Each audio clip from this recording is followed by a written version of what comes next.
എല്ലാ കൂട്ടുകാർക്കും ശുഭദിനം നേർന്നുകൊണ്ട് നമുക്ക് നേരെ അബിയുടെയും ജാനകിയുടെയും ഇന്നത്തെ നല്ലൊരു വിശേഷം കേട്ടാലോ. അതിനു മുമ്പായിട്ട് ആദ്യമായി കാണുന്നവരാണെങ്കിൽ ചാനൽ ഇഷ്ടപ്പെട്ട ഒന്ന് സബ്സ്ക്രൈബ് ചെയ്യാൻ മറക്കരുതേ. വീഡിയോ ഇഷ്ടപ്പെടുവാണെങ്കിൽ ഒരു ലൈക്ക് തരാനും മറക്കരുത് കേട്ടോ.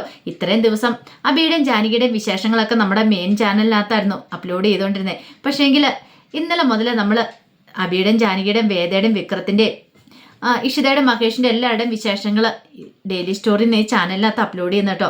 അപ്പോൾ എല്ലാവരും കയറി കണ്ട് ഇഷ്ടപ്പെടുവാണെങ്കിൽ സബ്സ്ക്രൈബ് ചെയ്യാനും ലൈക്ക് ചെയ്യാനും മറക്കരുത് കേട്ടോ. അപ്പം നമുക്ക് നേരെ വിശേഷത്തിലേക്ക് പോയാലോ. അങ്ങനെ ഇന്നത്തെ വിശേഷം നമ്മൾ കാണുന്നത് അജയുടെ അടുത്തേക്ക് നിരഞ്ജന ചെല്ലുവാണ്. നിരഞ്ജന ചെന്നിട്ട് പറഞ്ഞു, അജയ് എവിടെ പോയതാന്ന് ഞാൻ ചോദിച്ചിട്ട് അജയ് ഇതിലായിട്ട് ഉത്തരം തന്നിട്ടില്ല. അജയ് എന്നൊരു മറുപടി പറഞ്ഞിരിക്കുന്നത് ബിസിനസ് കാര്യങ്ങൾക്കാണ്. ബിസിനസ് കാര്യങ്ങൾക്കാണെങ്കിൽ വിളിച്ചാൽ ഫോണെങ്കിലും അജയ് എടുക്കണ്ടേ, അതുപോലും അജയ് ചെയ്തില്ലോ എന്ന് പറയാണ്. അത് കേട്ടപ്പം അജയ് പറഞ്ഞു, ഞാൻ വെറുതെ ഇരിക്കാൻ പോയതല്ല, അതെനിക്കറിയാം അജയ് എന്നിൽ നിന്ന് എന്തൊക്കെയോ മറയ്ക്കാനായിട്ട് ശ്രമിക്കുന്നുണ്ട്. പക്ഷെ ഒരു കാര്യമുണ്ട്, അജയ് എത്ര മറയ്ക്കാൻ ശ്രമിച്ചാലും ഒരു ദിവസം സത്യമൊക്കെ പുറത്തു വരും. അങ്ങനെ ഒരു ദിവസം ഉണ്ടായിട്ടുണ്ടെങ്കിൽ അറിയാലോ പിന്നെ എന്താ സംഭവിക്കാൻ പോകുന്നത്. എന്നെ വഞ്ചിച്ചുകൊണ്ടിരിക്കുക എന്നങ്ങനെ അറിഞ്ഞു കഴിഞ്ഞിട്ടുണ്ടെങ്കിൽ എനിക്ക് സഹിക്കാൻ പറ്റില്ല. അജയ്ക്ക് മറ്റെന്തെങ്കിലും റിലേഷൻഷിപ്പ് ഉണ്ടോ എന്ന് ഞാൻ ചോദിച്ചു. ഉണ്ടെങ്കിൽ അത് തുറന്നു പറയണം. വെറുതെ ഞാൻ എന്തിനാ ഇവിടെ കിടന്ന് അജയുടെ ഭാര്യ പദവി അലങ്കരിക്കണമെന്ന് ചോദിക്കുക. അതിൻ്റെ ആവശ്യമില്ലല്ലോ. ഇനി അങ്ങനെ എന്തെങ്കിലും ഉണ്ടെന്ന് അറിഞ്ഞു കഴിഞ്ഞിട്ടുണ്ടെങ്കിൽ ഞാൻ ഇങ്ങോട്ടേക്ക് കയറാനെടുത്ത ആ റിസ്കിൻ്റെ 4 അംശം പോലും വേണ്ടി വരില്ല എനിക്ക് ഇവിടുന്ന് പുറത്തേക്ക് പോകാനായിട്ട്. പെണ്ണ് സ്നേഹിച്ചിട്ടാണ് അന്ധമായിട്ട് സ്നേഹിക്കും, അതുപോലെ തന്നെ വെറുത്താലും അതുപോലെ തന്നെ ആയിരിക്കും. അപ്പോൾ അതേ ഒരു തീരുമാനം തന്നെ ആയിരിക്കും എന്നിൽ ഇനി ഉണ്ടാകാൻ പോകുന്നത്. അതെനിക്ക് കൂടുതലൊന്നും പറയാനില്ലെന്നും പറഞ്ഞിട്ട് വെട്ടിത്തിരിഞ്ഞ് നിരഞ്ജനെ അങ്ങോട്ടേക്ക് പോവാണ്. അജയ് ഇങ്ങനെ വല്ലാത്തൊരവസ്ഥയിൽ നിൽക്കുവാണ്. പിന്നീട് സൂര്യനാരായണനെ നോക്കാനായിട്ട് അമേരിക്കയിൽ നിന്ന് വന്ന ഒരു ഡോക്ടർ വരുവാണ്. അങ്ങനെ അരവിന്ദ് ഡോക്ടർ അമേരിക്കയിലൊക്കെ നേരത്തെ പ്രാക്ടീസ് ചെയ്താണ്. പുള്ളിക്കാരൻ വന്ന് പരിശോധിച്ച് നോക്കിയിട്ട് അങ്ങോട്ട് ഇറങ്ങാൻ നേരം അമ്മ എന്നിട്ട് ചോദിച്ചു, എങ്ങനെയാണ് ഡോക്ടറെ? ഇനിയിപ്പോൾ ആ മെഡിസിനൊക്കെ കണ്ടിന്യൂ ചെയ്താൽ മതി, വേറെ ഒന്നും നോക്കാനൊന്നുമില്ല. അപ്പം അതേപോലെ തന്നെയാണ്, കൈയും കാലും ഒന്നും ചലിപ്പിക്കാൻ പറ്റുമെന്ന് തോന്നില്ലെന്ന് പറയണം. അല്ല ഡോക്ടറെ, ഇനി ഒരിക്കലും എഴുന്നേക്കാൻ പറ്റില്ലെന്നാണോ? കണ്ടീഷൻ വളരെ മോശമായിട്ട് തുടർന്നുകൊണ്ടിരിക്കുക എന്നൊക്കെ ഡോക്ടർ പറയണേ. എനിക്കതിൽ കൂടുതലൊന്നും പറയാനില്ലെന്ന് പറയാം. അങ്ങനെ പുറത്തേക്ക് വന്നു കഴിഞ്ഞപ്പോഴത്തേനും അമലും ജാനകിയൊക്കെ അങ്ങോട്ട് ജാനകി എന്നിട്ട് ചോദിച്ചു, ഡോക്ടറെ എൻ്റെ അച്ഛനെ ഇനി ഒരിക്കലും എഴുന്നേറ്റ് നടക്കില്ലെന്ന് ചോദിക്കാം. ഒന്നും നമുക്ക് പറയാൻ പറ്റത്തില്ല. ഇപ്പോൾ കണ്ടീഷനൊക്കെ വളരെ മോശമാണ്, കൈയും കാലും ഒന്ന് ചലിപ്പിക്കാൻ പോലും പറ്റുന്നില്ലോ. അപ്പോൾ അപർണ അത് കേൾക്കുന്നുണ്ടായിരുന്നു. അപർണയുടെ അടുത്തേക്ക് നിരഞ്ജന വന്നു. അപർണ പറഞ്ഞു, അങ്ങനെ അച്ഛൻ്റെ കാര്യത്തെ ഏകദേശം തീരുമാനമായി. അച്ഛൻ ഏതാണ്ട് മരിച്ചുകൊണ്ടിരിക്കുമോ, അധികം വൈകാതെ തന്നെ അതൊക്കെ സംഭവിക്കുമെന്ന് പറയണം. നിരഞ്ജനയ്ക്ക് ദേഷ്യം വന്നിട്ട് അപർണനെ ഒന്ന് നോക്കിയിട്ട് നിരഞ്ജന അങ്ങോട്ടേക്ക് പോവാണ്. അപർണയ്ക്ക് സന്തോഷം കൊണ്ട് ഇരിക്കാനും നിൽക്കാനും പറ്റാത്ത അവസ്ഥയായി.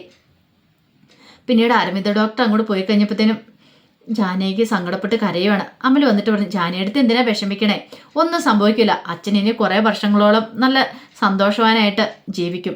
ആ കാര്യത്തിൽ ഒരു പേടിയും വേണ്ടെന്ന് പറയാം. അമലിനറിയാലോ അച്ഛൻ എഴുന്നേറ്റ് നടന്നെന്നുള്ള കാര്യം. അതാണ് അമൽ ഇത്ര ഉറപ്പ് പറയണേ. അപ്പോഴേക്കും അജയ് അങ്ങോട്ടേക്ക് വരുവാണ്. അജയ് വന്നിട്ട് പറഞ്ഞു, ഡോക്ടർ എന്ത് പറഞ്ഞു? ഇത് കേട്ടതും അമൽ പറഞ്ഞു, പ്രതീക്ഷയ്ക്ക് വകയില്ല, കൈയും കാലവും ചലിപ്പിക്കാൻ പറ്റില്ലെന്ന് പറഞ്ഞു. അല്ലെങ്കിൽ എനിക്കറിയായിരുന്നു ഇതൊക്കെ ഇങ്ങനെയൊക്കെ സംഭവിക്കുള്ളെന്ന്. അല്ല പേരെന്നെങ്കിലും ഒരു ഡോക്ടറെ കൊണ്ടുവന്ന് പരിശോധിപ്പിക്കാൻ നല്ലതാ. അല്ലെങ്കിൽ നാട്ടുകാർ അതും ഇതൊക്കെ പറയല്ലേ, വീട്ടിൽ കൊണ്ടുവന്ന് കൊന്നു കളഞ്ഞെന്നൊക്കെ പറയത്തില്ലേ. ഇനിയിപ്പം അധികം താമസമില്ലാതെ അച്ഛനും കൂടെ മരിച്ചു അല്ല ചെയ്തതിനുള്ള ദുഷ്ടത്തരത്തിലുള്ളൊക്കെ ശിക്ഷയെ കിട്ടിയിരിക്കുന്നത്. അതുപോലത്തെ കാര്യങ്ങളൊക്കെ ആണല്ലോ ചെയ്തിരിക്കുന്നത് പറയണം. പെട്ടെന്ന് അഭിയോച്ചു, എടാ അജയ് നീ എന്താ ഇങ്ങനെയൊക്കെ പറയണേ? നമ്മുടെ അച്ഛൻ എന്ത് തെറ്റ് ചെയ്യുന്ന? പിന്നെ ഒരു തെറ്റും ചെയ്തിട്ടില്ലാത്തൊരു പുണ്യവാളം വന്നിരിക്കുന്നു. അതുകൊണ്ടാണല്ലോ അഭിയേട്ടൻ്റെ പേരിൽ ആ റിസോർട്ടൊക്കെ എഴുതി വെച്ചിരുന്നേ. എന്നെ കൊണ്ട് കൂടുതലൊന്നും പറയിപ്പിക്കില്ലെന്ന് പറയണം. ഇത് കേട്ടോ അമല് പറഞ്ഞു, അജയേട്ടൻ എന്താ ഇങ്ങനെയൊക്കെ സംസാരിക്കുന്നേ? എല്ലാവരും അച്ഛനൊന്നും സംഭവിക്കില്ലെന്ന് പറഞ്ഞ് പ്രാർത്ഥിച്ചുകൊണ്ടിരിക്കും. പിന്നെ ഒന്നും സംഭവിക്കില്ലെന്ന് പറഞ്ഞ് പ്രാർത്ഥിച്ചിട്ടൊന്നും വലിയ കാര്യമൊന്നുമില്ല. പ്രാർത്ഥനയ്ക്കൊന്നും ഒരു ബലം ഉണ്ടാകാൻ പോകുന്നില്ല. അച്ഛൻ മരിച്ചു പോകാൻ തന്നെ ചെയ്യും അധികം വൈകാതെ. പക്ഷേ അതിനു മുമ്പ് എനിക്ക് കിട്ടാനുള്ള കാര്യങ്ങളൊക്കെ കിട്ടണം. ആ റിസോർട്ട് വിൽക്കണം. റിസോർട്ട് വിറ്റിട്ട് എനിക്ക് അതിൻ്റെ പണം കിട്ടണമെന്ന് പറയണം. അഭി പെട്ടെന്ന് പറഞ്ഞു, അതെ ഞാൻ എവിടെയാണെന്ന് വെച്ചാൽ ഒപ്പിട്ട് വന്നോളാം, എനിക്ക് ഷെയറും വേണ്ട അതിൻ്റെ ഒന്നും വേണ്ട, എന്താണെന്ന് വെച്ചാൽ നിങ്ങൾ ചെയ്തോ, എനിക്ക് കുഴപ്പമില്ലെന്ന് പറയണം. അമല് പറഞ്ഞു, അത് പറഞ്ഞിട്ട് കാര്യമില്ല അഭിയേട്ടാ. അച്ഛൻ എന്നാളും ഇപ്പം മരിച്ചു പോകുന്ന ഓർത്തണ്ടല്ലേ അജയേട്ടൻ ഇങ്ങനെയൊക്കെ പറയണേ. അച്ഛൻ മരിച്ചു പോയില്ലെങ്കിലോ, അച്ഛൻ കുറേ വർഷക്കാലം കൂടി ജീവിച്ചാൽ അജയേട്ടൻ എന്ത് ചെയ്യുമെന്ന് ചോദിക്കുക. അജയേട്ടൻ ഇപ്പം എന്താ വേണ്ടേ? പണമല്ലേ വേണ്ടേന്ന് ചോദിക്കും. അതെ പണം വേണം. അങ്ങനെ ഒരു കാര്യം ചെയ്യുക, അച്ഛനോട് പറഞ്ഞ് സമ്മതിപ്പിക്കുക, അച്ഛൻ പണവും തരും. പക്ഷെ ഒരു കാര്യമുണ്ട്, എന്ത് ബിസിനസ്സാണ് തുടങ്ങുന്നത്, പാർട്ട്ണർ ആരാന്നുള്ള കാര്യങ്ങളൊക്കെ അജയേട്ടൻ വെളിപ്പെടുത്തണം. സമ്മതമാണോന്ന് ചോദിക്കാം. അജയ് ഒരു നിമിഷം ഒന്ന് ഞെട്ടി. എന്താ മറുപടി പറയണ്ടേ? അജയ്ക്ക് പറയാൻ പറ്റില്ലോ തൻ്റെ പാർട്ട്ണർ ഹണിറോസ് എന്നുള്ള കാര്യം. പെട്ടെന്ന് അജയ് പറഞ്ഞു, വേണ്ട എനിക്ക് പണം വേണ്ടെന്ന് പറയണം. അങ്ങനെ ഓസിലുള്ള പണമൊന്നും വേണ്ട. അതെന്താ അജയേട്ട അങ്ങനെ പറഞ്ഞേ? അല്ല എല്ലാ കാര്യങ്ങളും വെളിപ്പെടുത്തിയിട്ട് എൻ്റെ കാര്യങ്ങളെല്ലാം മറ്റുള്ള ആളുകൾ വെളിപ്പെടുത്തിയിട്ടുള്ള പണമൊന്നും എനിക്ക് വേണ്ട, എനിക്ക് എൻ്റെ ആവശ്യമില്ലെന്ന് പറയണം. ഓഹോ, അപ്പം അജയ്ക്ക് അതിന് സമ്മതമല്ല ഇതിന് സമ്മതമല്ല എന്ന് അഭിയോഗിക്കണം. അതേന്ന് പറഞ്ഞിട്ട് അജയ് അങ്ങോട്ട് പോവാണ്. അമല് പറഞ്ഞ് കണ്ടില്ലേ, ഇനി അജയേട്ടൻ പഠിക്കണമെങ്കിൽ അതുപോലെ തക്കതായ ഒരു തിരിച്ചടി കിട്ടണം, എനിക്ക് മാത്രം ആൾ പഠിക്കുള്ളൂ, അല്ലെങ്കിൽ ഇങ്ങനെ നിൽക്കത്തുള്ളൂ, അധികം വൈകാതെ തന്നെ ആ ദൈവ ശിക്ഷ കൊടുത്തോളും എന്ന് അജയ് പറഞ്ഞിട്ട് അജയ് അങ്ങോട്ടേക്ക് പോവാണ്. പിന്നീട് കുറച്ച് സമയം കഴിഞ്ഞ് കഴിഞ്ഞപ്പോഴാണ് തമ്പി വരുവാണ്. തമ്പി സൂര്യനാരായണൻ്റെ മുറിയിലേക്ക് വരുവാണ്. അപ്പോൾ സൂര്യനാരായണൻ ഇങ്ങനെ കണ്ണടച്ച് കിടക്കുവാണ്.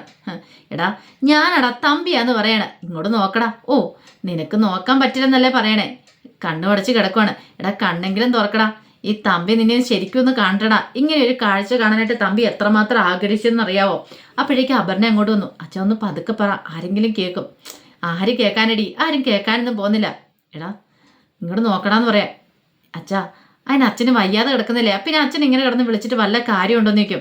ഇതൊക്കെ ഇവൻ്റെ അഭിനയം മോളെ, ഇവൻ്റെ അഭിനയത്തെക്കുറിച്ചൊന്നും അറിയത്തില്ലാഞ്ഞിട്ടാ. ഇതല്ല, ഇതിൻ്റെ അപ്പുറത്തേക്ക് അഭിനയം കാഴ്ചവെക്കുന്നവന് ഓസ്കർ അവാർഡ് വേണം ഇവന് അഭിനയത്തിൽ കിട്ടുമെന്ന് പറയാം. എൻ്റെ അച്ഛൻ അതൊന്നും അല്ല, ഇതിപ്പം മരിച്ചുകൊണ്ടിരിക്കും ആള്. ഇന്നും കൂടെ ഡോക്ടർ വന്ന് പരിശോധിച്ച് നോക്കിയിട്ട് പോയതോളൂ.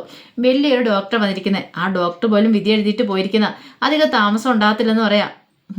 എടാ എന്നാലും നിന്നെ ഇങ്ങനെ എനിക്ക് കാണാനായിട്ട് പറ്റില്ലോ എന്ന് പറഞ്ഞിട്ട് ആ കൈയും എടുക്കുകയാണ്. എടാ ഈ കൈക്കൊന്നും നിന്റെ ആരോഗ്യം ഇല്ലല്ലേ, കണ്ടില്ലേ, ഈ കൈയൊക്കെ ഞാൻ പണ്ടേ വെട്ടി മാറ്റേണ്ടായിരുന്നു. പിന്നെ ഒരു കാര്യം നിന്നോട് പറയാൻ മറന്നു. നീ എന്താ വിചാരിച്ചോണ്ടിരുന്നേ, നിന്റെ വീട്ടുകാർ വന്ന് പെണ്ണാലോചിച്ച് കഴിയുമ്പോഴത്തേനും പെണ്ണ് കൊടുക്കുന്ന ശത്രുതയെല്ലാം മറന്നിട്ടാന്നോ? ഒരിക്കലും അല്ലടാ, എൻ്റെ മോളെ ഇങ്ങോട്ട് കയറ്റി വിട്ടത് തന്നെ ഈ അളകാവിൽ രണ്ടാക്കാൻ വേണ്ടിയിട്ടാ. അല്ലാതെ ഒരിക്കലും നിന്നോട് ഇഷ്ടം ഉണ്ടായിട്ടല്ലടാ എൻ്റെ മോളെ ഞാൻ ഇങ്ങോട്ട് പറഞ്ഞു വിട്ടെ. കണ്ടില്ലേ, അവള് വന്നു കഴിഞ്ഞപ്പോൾ തന്നെ ഐശ്വര്യം കണ്ടില്ലേ, നീ അങ്ങനെ തളർന്ന് വീണില്ലടാ, ഇനി നിനക്ക് അധികം ആയുസ് ഉണ്ടാവില്ല എന്ന് പറഞ്ഞാൽ കയ്യെ പിടിച്ചിട്ട് തിരികെ കൊടുത്തിട്ട് ആ കൈ താഴേക്ക് ഇടുവാണ്. അപ്പം പറഞ്ഞു, അച്ഛൻ എന്ത് പരിപാടിയെ കാണിക്കണേ. ഇടി മോളെ, ഇതൊന്നും ഇങ്ങർക്ക് മനസ്സിലാവുന്നൊന്നുമില്ല, ആ കാര്യത്തിൽ നിനക്കൊരു ടെൻഷനും വേണ്ടെന്ന് പറയാം. അച്ഛൻ ഇങ്ങോട്ട് വന്നേ എന്ന് പറഞ്ഞാൽ കയ്യെ പിടിച്ച് വലിക്കുവാണ്. അപ്പോഴേക്കും തമ്പി എഴുന്നേറ്റിട്ട് ആ മോന്തക്കിട്ട് 2 തട്ടൊക്കെ കൊടുക്കുവാണ്. സൂര്യനാരായണൻ്റെ മുഖത്തിനിട്ട് 2 തട്ടൊക്കെ കൊടുത്തിട്ട് പറഞ്ഞു, കിടക്കടാ കിടക്ക്, സുഖമായിട്ട് നീ ഇങ്ങനെ കിടക്ക്. ഇപ്പം നീ മരിക്കണമെന്ന് ആലോചിച്ചാൽ പോലും നിനക്ക് മരിക്കാൻ പോലും പറ്റില്ല, ശരീരം പോലും അനങ്ങാത്ത നീ എങ്ങനെയാടാ മരിക്കാൻ പോണേ. ഇനിയിപ്പോൾ ദൈവമായിട്ട് വിചാരിക്കണം, ദൈവമായിട്ട് അധികം വൈകാതെ ഞാൻ വിചാരം ഉണ്ടാവൂടാ ദൈവത്തിന്. നീ ഞങ്ങൾ മുകളിലേക്ക് പോകും, അങ്ങനെ കാലപുരിക്ക് നിന്നെ ഞാനായിരിക്കും യാത്രയാക്കാനായിട്ട് വരുന്നേ എന്നൊക്കെ തമ്പി വെല്ലുവിളിച്ചിട്ട് തമ്പി അങ്ങോട്ടേക്ക് പോവാണ്. സൂര്യനാരായണന് കട്ട കലിപ്പായി. 2 അവൻ്റെ കവളത്ത് കൊടുത്തില്ലല്ലോ എന്നൊരു ചിന്തയൊക്കെ ആയിരുന്നു മനസ്സിലുണ്ടായിരുന്നത്. പക്ഷെ എന്ത് ചെയ്യാൻ പറ്റും, ഇപ്പം അങ്ങനെ എന്തെങ്കിലും ചെയ്തിട്ടുണ്ടെങ്കിൽ കാര്യങ്ങളൊക്കെ അയാൾ തിരിച്ചറിയുമല്ലോ. പിന്നീട് സൂര്യനാരായണൻ നേരെ പോകുന്ന പ്രഭാവതിയുടെ അടുത്തേക്കാണ്. പ്രഭാവതിയുടെ അടുത്ത് എന്നിട്ട് പ്രഭേ ഇതെന്നാ ഇരിപ്പായിരിക്കണമെന്ന് ചോദിക്കുകയാണ്. പിന്നെ ഞാൻ എന്ത് ചെയ്യണമെന്നാ തമ്പിയേട്ടൻ പറയണേ. ദേ നീ ഇവിടെ ഇങ്ങനെ മുറി കയറി ഇരുന്നിട്ട് കാര്യമില്ല, നീ പുറത്തൂടെയൊക്കെ ഒന്ന് ഇറങ്ങി നടക്കുക, ശുദ്ധവായുവൊക്കെ ശ്വസിക്കുക. പിന്നെ അറിയാലോ ഇങ്ങനെ പോയിട്ട് അധികം വൈകാതെ തന്നെ ദേ അവൻ ഞങ്ങൾ സൂര്യ അങ്ങോട്ട് മേപ്പോട്ട് പോകും. അങ്ങനെ മേപ്പോട്ട് പോയിട്ടുണ്ടെങ്കിൽ പിന്നെ കാര്യങ്ങളൊക്കെ നോക്കി നടത്തേണ്ട ആൾ നീയാ. അപ്പം നീ ഇവിടെ ഒതുങ്ങി കൂടി കഴിഞ്ഞിട്ട് കാര്യമുണ്ടോ? ഞാനെങ്ങനെ കാര്യം ഒക്കെ നോക്കുന്നു, അവിടുത്തെ കാര്യങ്ങളൊക്കെ നോക്കുന്ന അഭിയും ജാനകിയല്ലേ നിൽക്കും. പിന്നെ ഒരു അഭിയും ജാനകിയും വന്നിരിക്കുന്നു. നീ ഒരു കാര്യം ചെയ്യണം, സൂര്യക്ക് എന്തെങ്കിലും സംഭവിച്ച ഉടനെ നീ പറഞ്ഞാൽ മതി. ഇവിടുത്തെ കാരണത്തിൽ ഞാനാണ്, ഞാൻ പറയുന്ന പോലെ എല്ലാവരും കാര്യങ്ങൾ അനുസരിച്ചാൽ മതി. അങ്ങനെ അവൻ്റെ കയ്യിലിരിക്കുന്ന ഈ വീടും പറമ്പും ഒക്കെ നീ അങ്ങ് എഴുതി മേടിക്കണം. നീ ഒരു തന്ത്രം പ്രയോഗിച്ചാൽ മാത്രം മതി, പിന്നെ ഒന്നും സംഭവിക്കാൻ പോകുന്നില്ല. ഞാൻ കൂടുതൽ വിസ്തീരിച്ച് തരണ്ടല്ലോ എന്നൊക്കെ പറയണം. ഇത് കേട്ട് കഴിഞ്ഞപ്പോഴത്തേനും പ്രഭാവതി പറഞ്ഞു, അല്ല അത് പിന്നെ തമ്പേട്ട ഞാൻ പറഞ്ഞല്ലോ നിന്റെ കയ്യിലാണ് ഇനിയിപ്പം. അപ്പം മരിച്ചു കഴിഞ്ഞിട്ടുണ്ടെങ്കിൽ പിന്നെ നീ വേണം കാര്യങ്ങളൊക്കെ ഇവിടുത്തെ നോക്കി നടത്താനായിട്ട്. ഇവിടുത്തെ കാര്യസ്ഥ നീ ആയിരിക്കണം, ആ അഭിനയം ജാനകിനെ ഇവിടെ നിന്ന് അടിച്ചു പുറത്താക്കണം എന്നൊക്കെയുള്ള ഒരു ഉപദേശങ്ങളൊക്കെ കൊടുക്കുകയാണ്.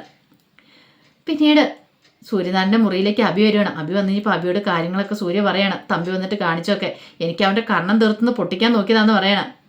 ഇത് കേട്ട് കഴിഞ്ഞപ്പം അഭി പറഞ്ഞു, അച്ഛനൊന്നും പൊട്ടിക്കാൻ വരായിരുന്നു, പൊട്ടിച്ചിട്ടുണ്ട് അവനിപ്പോൾ സത്യങ്ങളൊക്കെ അറിയില്ലെന്ന് മാത്രം വിചാരിച്ചാൽ. അങ്ങനെയല്ല, ശരിക്കും പറഞ്ഞാൽ അവനിട്ടൊരു പണി കൊടുക്കണമെന്ന് പറയാണ്. പണി എന്ത് പണി? അവനിട്ടൊരു ഇട്ടടി കൊടുക്കുക തന്നെ ചെയ്യണം. അവനിട്ടൊരു പണി കൊടുക്കാതെ ഇനിയിപ്പോൾ തരവില്ലെന്ന് പറയാണ്.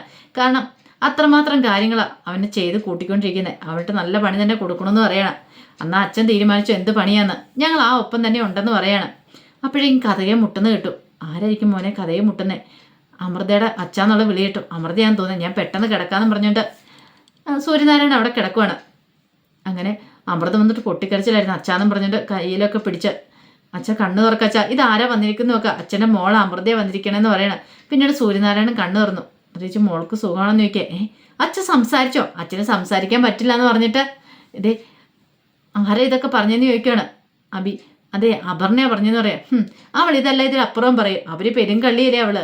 എങ്ങനെയെങ്കിലും അച്ഛനെ കൊല്ലാൻ നിൽക്കുന്നവളാ അവള്. എന്നാലും ഇങ്ങനെയൊക്കെ പറയൂ അഭിയേട്ട ഒരാളെ കുറിച്ചിട്ട്. കുറച്ച് കഷ്ടമുണ്ടെന്ന് പറയാണ്. ഈ സമയം സൂര്യനാരായണൻ പറഞ്ഞു, അവൾ അതല്ല അതിലപ്പുറം ചെയ്യും. അവളുടെ ശരീരത്തിലൂടെ ഓടുന്ന രക്തം ആ തമ്പിയുടെ അല്ലെന്ന് ചോദിക്കുകയാണ്. മോള് വിഷമിക്കൊന്നും വേണ്ട കേട്ടോ, അച്ഛനൊരു കുഴപ്പമൊന്നുമില്ല. അച്ഛൻ അധികം വൈകാതെ തന്നെ എഴുന്നേറ്റ് നടക്കുകയൊക്കെ ചെയ്യും. ഇത് കേട്ടോ അമൃത പറഞ്ഞു, എനിക്കറിയാം അച്ഛാ, പക്ഷെ എനിക്ക് നല്ല വിഷമമാണ് അച്ഛനിങ്ങനെ കിടക്കുന്ന കാണുമ്പോൾ എന്നൊക്കെ പറഞ്ഞുകൊണ്ട് അമൃത ഇങ്ങനെ ഓരോന്നൊക്കെ എണ്ണി പാടിക്കൊണ്ടിരിക്കുകയാണ്. അപ്പോൾ അതിൻ്റെ വിശേഷങ്ങളൊക്കെ നമ്മളിന്ന് കാണുന്നത്. ഇതിൻ്റെ ബാക്കി വിശേഷങ്ങളുമായിട്ട് വൈകുന്നേരത്തെ പ്രൊമോയി വരാം കേട്ടോ. ഒരിക്കൽ കൂടി എല്ലാവർക്കും നല്ലൊരു ദിവസം ആശംസിച്ചു നിർത്തുന്നു. നന്ദി.